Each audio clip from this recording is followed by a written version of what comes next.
Hey guys, my name is Nuradha. Welcome to our channel GK Guidance and Knowledge. Happy morning to all of you. कैसी है मेरी GK family? I hope सभी अच्छे होंगे। अपनी सेहत, फैमिली और पढ़ाई का ध्यान काफ़ी अच्छे से रखिए। आज है 10 अगस्त, तो आज का स्पेशल डे है वर्ल्ड बायोफ्यूल डे 10 अगस्त। इसके बारे में हम एक क्वेश्चन को डिस्कस करेंगे, तो उसी के साथ में इसको डिस्कस करेंगे। अभी सब कुछ बता दूँगी तो आप आंसर के पहले ही दे देंगे।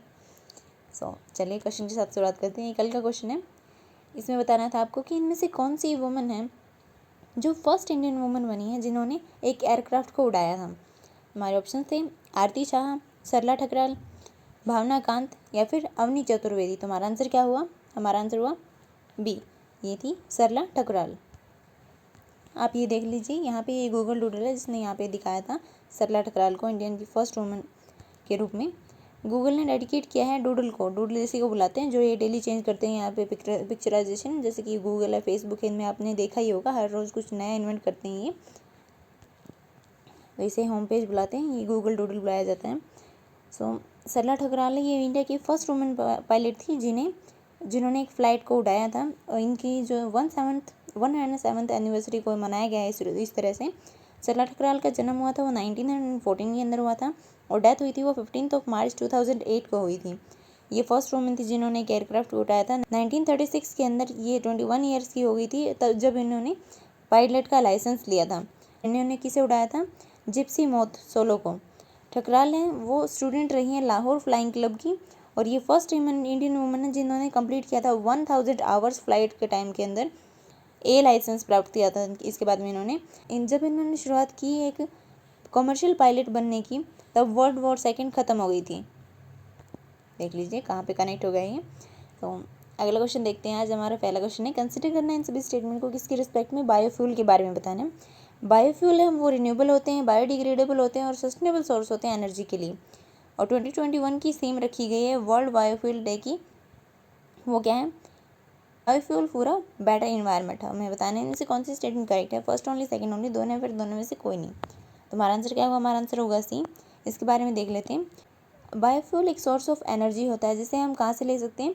बायोलॉजिकल मटेरियल से, जैसे कि एग्रीकल्चर का वेस्ट हो गया, क्रॉप्स हो गए, ट्रीज हो गए, ग्रास हो गए, इनसे हम निकाल सकते हैं इसे। 10 अगस्त को वर्ल्ड बायोफ्यूल डे के रूप में मनाया जाता है, जिसके अंदर डेडिकेट किया जाता है कि इसके द्वारा अवेयरनेस फैलाई जाएगी फॉसिल फ्यूल के बारे में और जो बायोफ्यूल होता है उसके बारे में, क्योंकि फॉसिल फ्यूल है वो हमारी सेहत के लिए, हमारे इन्वायरमेंट के लिए सही नहीं होते हैं। और बायोफ्यूल्स हैं उनके अंदर बहुत ही कार्बन एमिशन की और जो पॉल्यूशन फैलाया जाता है उसकी। लेकिन बायोफ्यूल हैं वो क्या होते हैं? वो रिन्यूएबल होते हैं, बायोडिग्रेडेबल होते हैं और सस्टेनेबल सोर्स ऑफ एनर्जी होते हैं। बायोफ्यूल्स की वजह से हमें और क्या हेल्प मिलेगी? हम डिक्रीज़ कर पाएंगे कि दूसरे के कंट्रीज़ के ऊपर, हमें क्रूड ऑयल के ऊपर कोई डिपेंडेंसी नहीं रहेगी हमारी, और साथ ही साथ हम क्लीन बायोफ्यूल को भी यूज़ कर पाएंगे हमारे इन्वायरमेंट के लिए, जो बहुत ही ज़्यादा फ़ायदेमंद होता है। बायोफ्यूल हम ऐसे चीज़ों से निकाल सकते हैं जिसके अंदर कार्बन हो, जो कि बहुत ही जल्दी रीजनरेट हो जाएं, जैसे कि जो हमारे प्लांट्स होते हैं वो बायोफ्यूल हैं। उन्हें जाना चाहता है कि उनके अंदर कोई भी सल्फर का कंटेंट नहीं होता है और बहुत ही कम जो कार्बन मोनोऑक्साइड और जो टॉक्सिक एमिशन होता है वो बहुत ही कम होता है। इसकी वजह से अगर हम इसे फॉसिल फ्यूल से कंपेयर करते हैं, तो जून के अंदर जो 5 जून में प्राइम मिनिस्टर नरेंद्र मोदी उन्होंने पार्टिसिपेट किया था वर्ल्ड इन्वायरमेंट डे के अंदर, जो कि 5 जून को मनाया जाता है वीडियो कॉन्फ्रेंसिंग के थ्रू। और इसके अंदर पीएम ने डिक्लेयर किया था कि biofuel for a better environment, ये इसकी थीम होगी।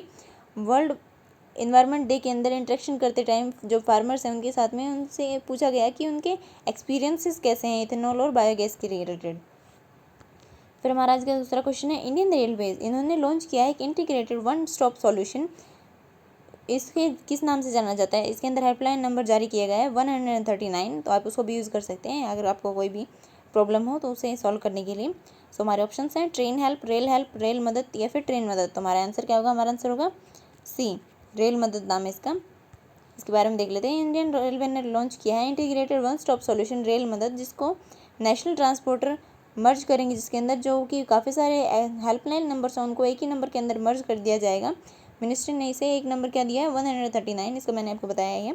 इसके अंदर आप इंक्वायरी भी कर सकते हैं और कंप्लेंट भी डाल सकते हैं इसके अंदर, और कोई भी हेल्प जो फैसिलिटी चाहिए आपको वो भी हेल्पलाइन नंबर के थ्रू आपको मिल जाएगी। और ये 12 लैंग्वेजेस के अंदर अवेलेबल है। रेल मदद है ये एक इंटीग्रेटेड और इनोवेटिव वन स्टॉप सॉल्यूशन है। इसके अंदर कस्टमर की ग्रीवेंसेस, इंक्वायरी, सजेशंस, असिस्टेंस और पैसेंजर को इसके अंदर चॉइस भी है कि वो एक्सेस कर सकता है रेल मदद को काफ़ी सारे चैनल्स के थ्रू, जैसे कि वेब है, ऐप है, SMS है, या फिर सोशल मीडिया है, या फिर हेल्पलाइन नंबर है। इनमें से किसी भी चीज़ को यूज़ कर सकते हैं वो अपनी जर्नी के दौरान। फिर हमारा अगला क्वेश्चन है, कंसिडर करना है इन सभी स्टेटमेंट को किसकी रिस्पेक्ट में। ग्रेडेड रिस्पॉन्स एक्शन प्लान के बारे में बात कर रहे हैं। ग्रेडेड रिस्पॉन्स एक्शन प्लान ये डिवाइस किया गया है स्टेट लेवल एक्सपर्ट कमेटी के द्वारा। दिल्ली गवर्नमेंट ने इंट्रोड्यूस किया है 3 लेवल कलर कोडेड अलर्ट्स को। तो हमें बताने में से कौन सी स्टेटमेंट है वो करेक्ट है। फर्स्ट ओनली, सेकंड ओनली, दोनों, फिर दोनों में से कोई नहीं। हमारा आंसर क्या होगा? हमारा आंसर होगा ए, बिकॉज यहाँ पे 3 कलर्स नहीं है, ये 4 कलर्स हैं या 4 लेवल्स हैं। चलिए इनको देख लेते हैं। Delhi disaster management authority DDMA इसने इशू किया एक ऑर्डर ताकि इंप्लीमेंट किया जा सके ग्रेडेड रिस्पॉन्स एक्शन प्लान को, जिसे इन शॉर्ट हम GRAP बुलाते हैं, ताकि इफेक्टिवली मैनेज किया जा सके दिल्ली के अंदर कोविड-19 को। आपने देखा ही होगा क्योंकि जो दिल्ली के अंदर बहुत ज़्यादा केसेस निकल कर आ रहे हैं, इसकी वजह से इसे लाया जा रहा है। इसके अंदर 3 पैरामीटर्स रखे गए हैं। इसके अंदर पहले तो देखा जाएगा कि पॉजिटिविटी रेट कितनी है, फिर देखा जाएगा कि नए पॉजिटिव केसेस कितने निकल कर आ रहे हैं, और उसके बाद में जो ऑक्सीजन से लेस बेड होता है उसकी ऑक्यूपेंसी कितनी है, मतलब कि वो कितने भरे हुए हैं, उसको चेक किया जाएगा किस टाइम पे, लॉकडाउन और अनलॉक द कैपिटल के टाइम पे। लेवल 1 या फिर येलो अलर्ट ये कब पिक्चर में आएगा? जब पॉजिटिविटी रेट है वो कितनी होगी, लगातार 2 दिन के लिए 0.5% से ज़्यादा होगी, तो और न्यू पॉजिटिव केसेस हैं वो 7 डेज़ के अंदर 1500 केसेस निकल कर आएँ, और एवरेज ऑक्यूपेंसी है वो 500 बेड्स हो। इसके टाइम पे cinema halls, banquets, salons, barber shops, schools, gyms, entertainment parks या फिर रिलीजियस प्लेसेस हैं उनको शट कर दिया जाएगा और नाइट कर्फ्यू इम्पोज कर दिया जाएगा। और उसके बाद में लेवल 2 या फिर अंबर अलर्ट, इसके अंदर इसको ये कब आएगा? जब पॉजिटिविटी रेट है वो 1% हो लगातार 2 दिन के लिए, और नए पॉजिटिव केसेस हैं वो 3500 से ज़्यादा हो, और जो ऑक्यूपेंसी रेट है वो बेड्स की वो 700 हो। उस टाइम पे क्या किया जाएगा? इस अलर्ट के अंदर रेस्टोरेंट्स और पब्लिक पार्क्स को भी क्लोज कर दिया जाएगा, वीकेंड कर्फ्यू लागू कर दिया जाएगा। फिर लेवल 3 पे ऑरेंज अलर्ट होता है। इसके अंदर क्या होता है? इस अलर्ट के अंदर पॉजिटिविटी रेट अगर लगातार 2 दिन के लिए 2% रहती है, और नए केसेस हैं वो 9000 निकल कर आ रहे हैं लास्ट 7 डेज़ के अंदर, और एवरेज ऑक्यूपेंसी है वो 1000 है 7 डेज़ के अंदर, तो इसके अंदर कंस्ट्रक्शन एक्टिविटीज़ हैं उनको बंद कर दिया जाएगा, शॉप्स को, मॉल्स को होल्ड पे रख दिया जाएगा, और मेट्रो को भी शट डाउन कर दिया जाएगा। तो मतलब कि आप मेट्रो की फैसिलिटीज़ भी नहीं उठा सकते हैं। फिर लेवल 4 या फिर रेड अलर्ट, इसके टाइम पे क्या करेंगे? ये इशू किया जाएगा जब पॉजिटिविटी रेट 5% से ज़्यादा हो लगातार 2 दिन के लिए, और नए केसेस हैं वो 16000 से भी ज़्यादा हो, और एवरेज जो बेड की ऑक्यूपेंसी है वो 3000 हो 7 डेज़ के लिए। इस पूरी तरह से कर्फ्यू इम्पोज कर दिया जाएगा। सो आई होप आपको सब पता चल गया होगा। अभी देखते हैं अगला क्वेश्चन। इनमें से कौन सी स्टेट गवर्नमेंट है जिसने MOU साइन किया है वॉलमार्ट वरीदी के साथ में, ताकि हेल्प किया जा सके MSMEs को? तुम्हारे ऑप्शन है राजस्थान, हरियाणा, पंजाब, बिहार। तुम्हारा आंसर क्या होगा? हमारा आंसर होगा बी, इसके अंदर हरियाणा इंक्लूडेड है। तो चलिए देख लेते हैं। हरियाणा गवर्नमेंट ने साइन किया है MOU मेमोरेंडम ऑफ अंडरस्टैंडिंग किसके साथ में? वॉलमार्ट वरीदी और हक दर्शक के साथ में, ताकि पाथवे मिल सके MSME सेक्टर को, MSME प्रोडक्ट्स को इंटरनेशनल मार्केट के अंदर रिप्रेजेंट किया जा सके। ये MOU साइन हुआ है किसकी प्रेजेंस में? हरियाणा के जो deputy chief minister Dushyant Chautala, Vikas Gupta MSME की डिपार्टमेंट है डायरेक्टर जनरल इंडियन गवर्नमेंट, और नितिन दत्त जो कि वॉलमार्ट वरीदी से हैं, और अंकित देवगर जो कि CEO हैं हक दर्शक के। इनकी प्रेजेंस में साइन किया गया है ताकि प्रमोट किया जा सके MSME सेक्टर को। इनके अंदर काफ़ी सारी कंसेशंस दी जाएंगी, किसके अंदर? जो इन्वेस्टर्स हैं Haryana enterprise and employment policy 2020 के अंदर, ताकि इस मूव के अंदर MSME सेक्टर को अपॉर्चुनिटी दी जा सके। उनके प्रोडक्ट्स हैं वो 24 कंट्रीज़ के अंदर दिखाए जाएंगे, और इनको अवेलेबल करवाया जाएगा 10,500 स्टोर्स के ऊपर 48 बैनर्स के अंदर। फिर हमारा अगला क्वेश्चन है, इसको देखना है हमें पोस्को एक्ट के बारे में। पोस्को एक्ट एक जेंडर न्यूट्रल एक्ट है जो कि 2012 के अंदर लाया गया था। इंडियन पिनल कोड नहीं मानता है कि जो सेक्सुअल असॉल्ट है वो बॉयज़ के ऊपर हो सकता है। सो हमें बताने में से कौन सी स्टेटमेंट है वो करेक्ट है। फर्स्ट ओनली, सेकंड ओनली, दोनों है, फिर दोनों में से कोई नहीं। तुम्हारा आंसर क्या होगा? हमारा आंसर होगा सी, बिकॉज दोनों की दोनों स्टेटमेंट करेक्ट है। ये एक्ट है ये जेंडर न्यूट्रल है, लेकिन IPC है वो जेंडर न्यूट्रल नहीं है इस मामले में। तो जल्दी देख लेते हैं इसके बारे में। रिसेंट स्टेटिस्टिक हैं हरियाणा के अंदर, वो देखने को मिल रहे हैं कि काफ़ी ज़्यादा सेक्सुअल ऑफेंसेस हैं वो बढ़ रहे हैं माइनर गर्ल्स के बारे में। इन स्टेटिस्टिक्स के अंदर दिखाया गया है कि जो इनएडिक्वेट स्टेप्स लिए वो इन स्टेटिस्टिक्स के अकॉर्डिंग जो इनएडिक्वेट स्टेप्स लिए जा रहे हैं गवर्नमेंट के द्वारा इन सिचुएशन को लड़ने के लिए, इसके अंदर और केसेस हैं वो रिपोर्ट हो रहे हैं protection of child from sexual offence, it means POCSO act. इसके अंदर जो वल्नरेबिलिटी है चिल्ड्रंस की सेक्सुअल अब्यूज़ के बारे में वो बढ़ रही है, बिकॉज सेक्सुअल असोल्ट है वो मैन दे ट्रस्ट, जिसके ऊपर वो ट्रस्ट करती हैं उनके द्वारा ही की जा रही है, जो जिसकी वजह से चाइल्ड प्रेगनेंसीज हरियाणा के अंदर वो बढ़ रही हैं। इसके अंदर जो ऑब्जर्वेशन, इसके अंदर अबॉर्शंस हैं वो नहीं हो पा रहे हैं, बिकॉज जो इसके अंदर अबॉर्शंस नहीं हो पा रहे हैं क्योंकि जो केसेस हैं वो निकल कर आ रहे हैं जब 24 वीक्स कंप्लीट हो चुके। और इसकी वजह से क्या हो रहा है कि जो क्रिमिनल डिलेज हैं, जो चाइल्ड वेलफेयर कमिटीज़ के और जो मेडिकल बोर्ड्स के, उनकी जो मिसिंग डेडलाइंस है वो भी पूरी नहीं हो पा रही हैं। गवर्नमेंट को क्या करना चाहिए ये देख लेते हैं। इन पॉइंट्स को आप अपने जो आंसर राइटिंग है उसके अंदर भी यूज़ कर सकते हैं। और अगर आपसे जो इंटरव्यू के अंदर केसेस पूछे जा सकें और आपके अंदर और अगर इंटरव्यू के अंदर आपसे कुछ पूछा जाए इसके बारे में, तो कि गवर्नमेंट को क्या क्या स्टेप्स लेने चाहिए और अगर आप इस पोजीशन में हो तो आप इसके अंदर क्या क्या स्टेप्स लेंगे, तो आप भी इसके अंदर ये बता सकते हैं, इनको यूज़ कर सकते हैं। गवर्नमेंट को रैंप अप करना चाहिए कि वो पब्लिसिटी कैंपेन्स चलाएं, सेंसिटाइज कर सके चिल्ड्रंस को और जो अडल्ट्स हैं उन दोनों को इस हीनियस क्राइम के बारे में। गर्ल एजुकेशन देनी चाहिए उनको, घर पे और स्कूल पे दोनों ही जगह पे गुड टच और बैड टच के बारे में बताना चाहिए। हमें खुद भी इस बात का ध्यान रखना चाहिए कि हमारे जो आसपास में बच्चे हैं उनको इस चीज़ों के बारे में अवेयरनेस फैलाएं, बिकॉज उनको अगर पता ही नहीं हुआ तो वो बच्चे होते हैं यार, उनको पता थोड़ी ना होता है हर चीज़ का। तो हम उनको बताएंगे तभी उनको पता चलेगा ना। सो हमें भी इस बात का ध्यान रखना चाहिए। और इसके अंदर बॉयज़ हैं उनको भी स्पेशली ध्यान में रखना चाहिए कि उनके अंदर मोरल्स हैं वो इम्प्यून किए जा सके, सेंसिटिविटी ला सकें वो वुमेन एजेंसीज के लिए। स्टिग्मा है रेप के लिए वो हटाना चाहिए, वो वॉयलेटर के ऊपर ज़्यादा ध्यान दें ना कि विक्टिम के ऊपर। हमारे देश के अंदर स्टिग्मा भी बहुत ज़्यादा है बिकॉज रेप के टाइम पे, बिकॉज हमारे देश में स्टिग्मा भी बहुत ज़्यादा है बिकॉज अगर एक लड़की का रेप हो जाता है तो उस टाइम पे वॉयलेटर को नहीं देखते हैं। उस टाइम पे ज़्यादातर जो लांछन लगाए जाते हैं वो लड़की के ऊपर लगाए जाते हैं। आपने सुना भी होगा, इवन जो बड़े बड़े पॉलिटिशियंस होते हैं वो भी ये कहते हुए दिखाई देते हैं कि लड़की ने कपड़े ऐसे पहने हुए थे, उसने ऐसा किया था, उसने वैसे किया था, और गालियाँ देने शुरू कर देते हैं। उसकी वजह से उनके केसेस है वो भी हल्के हो जाते हैं। तो उनके अंदर भी सेंसिटिविटी लानी चाहिए। फिर हमें ज़्यादा से ज़्यादा कोर्ट सेटअप करने चाहिए। हम एग्जांपल भी दे सकते हैं, जैसे कि अम्बाला कोर्ट को सेटअप किया गया है 2020 के अंदर, जिसके अंदर एक्सक्लूसिवली वो बात करेंगे जो चाइल्ड अब्यूज़ केसेस हैं उनके बारे में ही।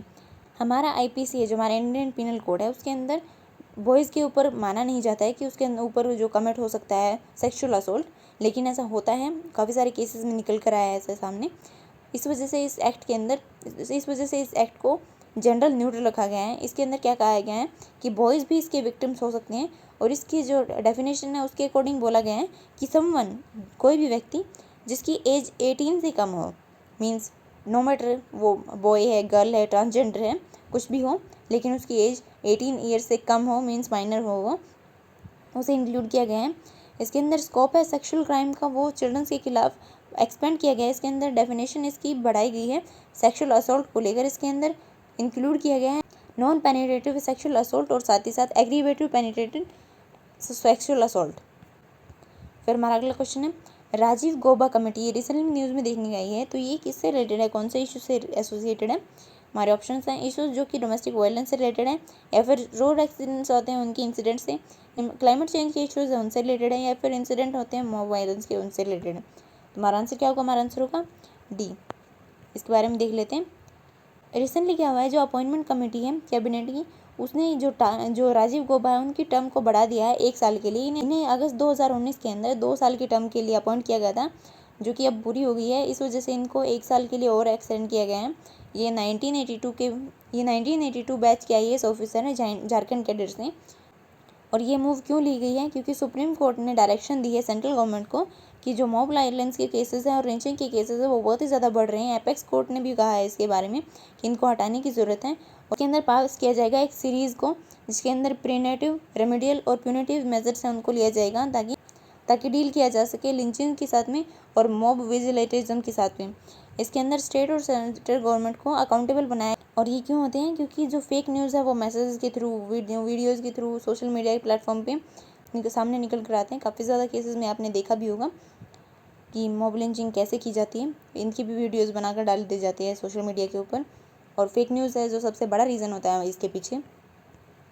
फिर हमारा अगला क्वेश्चन है एनिमल DNA लेबोरेटरी, ये सेटअप की गई है फॉरेंसिक साइंस लेबोरेटरी कहाँ पे, दिल्ली, मुंबई, जयपुर, वाराणसी। तो हमारा आंसर क्या होगा, हमारा आंसर होगा ए, ये दिल्ली के अंदर बनाई गई है।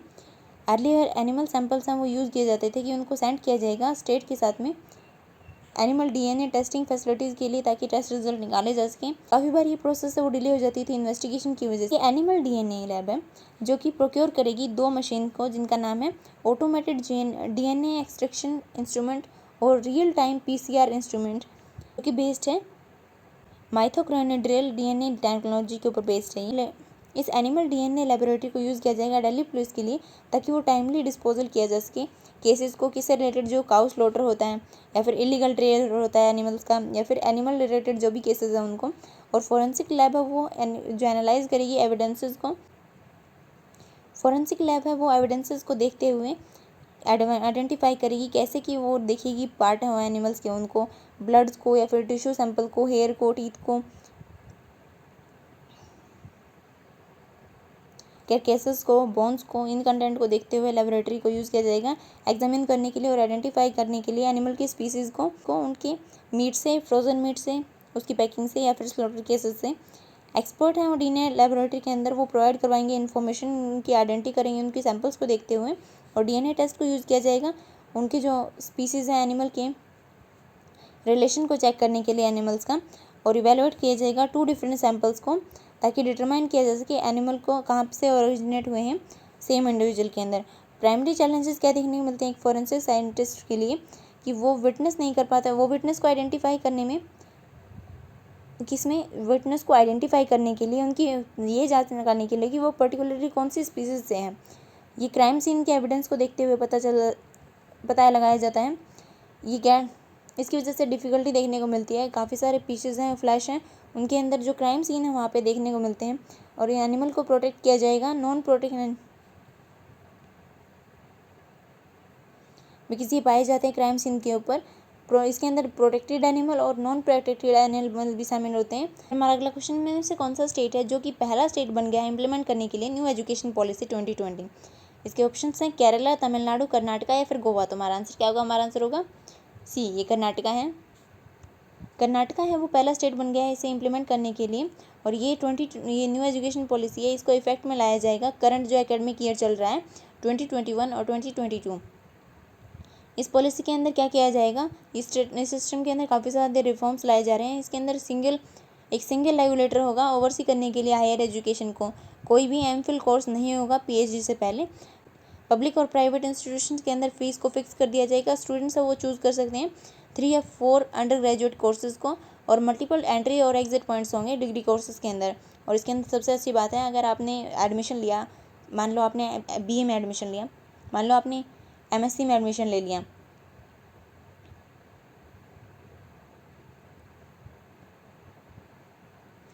मान लो आपने एक कोर्स के अंदर एडमिशन लिया है, मान लो बीकॉम में एडमिशन लिया आपने, और बीकॉम में एडमिशन लेने के बाद में आपको 1 साल के अंदर लगा कि ये मुझे थोड़ा ठीक नहीं लग रहा है, कुछ नहीं चल रहा है मेरे से।